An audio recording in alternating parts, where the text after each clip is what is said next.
Eto na, makinig kayo mga SSS members. Dalawang importanteng bagay, no? Dalawang importanteng paalala, kakapasok lang mula sa SSS, magaganap ngayong December 31, 2025 at January 31, 2026. Well, dapat alam nyo ito para mga benepisyo tuloy-tuloy po na maa-avail at makukuha sa SSS. Yan nga po no mga ka-vlogs, ang anunsyo po, posted po sa official Facebook page ni SSS. Actually, kakapasok lang ito mga ka-vlogs. Itong dalawang importanteng bagay na ito na magaganap, una ngayong December 31 at pangalawa ay January 31, 2026 ay para po sa ating mga SSS members na mga OFW o Overseas Filipino Workers mga ka-vlogs. Dahil ang SSS po ay nagpapaalala sa inyo na ang inyong pong contribution para sa taong 2025 ay meron na po tayong sinet na deadline para po kayo makapaghulog o makapagbayad ng inyong contributions mga OFW. So unang importanteng bagay magaganap ngayong December 31, 2025. New Year po ito mga vlogs. Para po sa mga OFW na meron pong hindi pa nabayarang contribution mula January hanggang September 2025.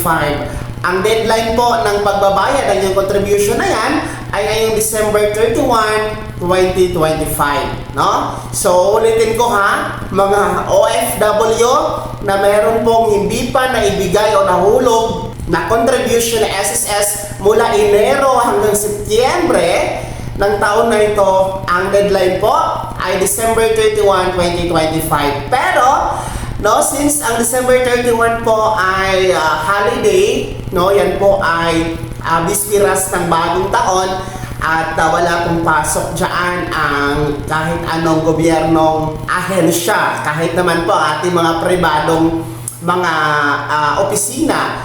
Kabilang na nga po ang SSS, at dahil nga po dyan, ma-extend po next working day ang deadline. So since January 1 ay holiday din po, so ibig sabihin January 2, 2026 ang deadline for our OFW na hindi pa nahulugan ang contribution from January to September. So una po yan.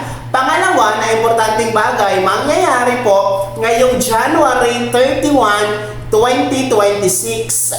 Para naman po ito sa ating mga OFW na hindi pa po nakahulog ng kanilang contribution sa SSS mula October, November at December. So bali 4th quarter ito mga ka-vlogs. Kung hindi nyo po nahulugan ang inyong SSS contribution from September, October, November, December, ang deadline po para mahulugan nyo po ang contribution na yan ay January 31, 2026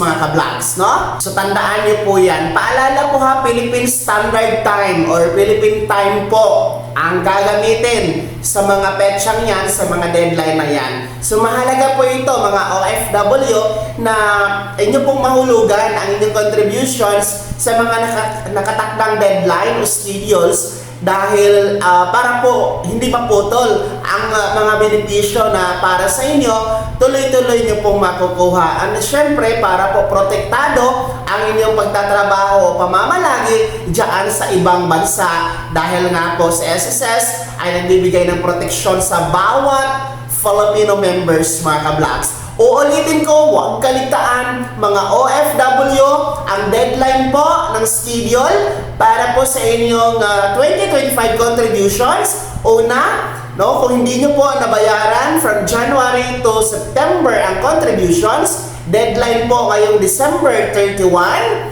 pero mamumove po yan sa January 2, 2026 dahil holiday ang December 31 and January 1. Pangalawa, kung hindi nyo po nahulugan ang contributions from October to December, ang deadline naman po ninyo ay January 31, 2026. Kaya naman po, maghulog na kayo ha, mga OFW. Merry Christmas sa inyo dyan. Advance Happy New Year. Saan man po kayong dako sa mundo, mag-ingat po kayo lagi. Kung bago ka pa lang sa aking channel o hindi ka pa nakasubscribe, i-click nyo muna ang ating subscribe button na nasa baba at magkaligtaan na i-click ang notification bell para una ka sa mga balitang i-upload ko. God bless us all, mga ka-vlogs!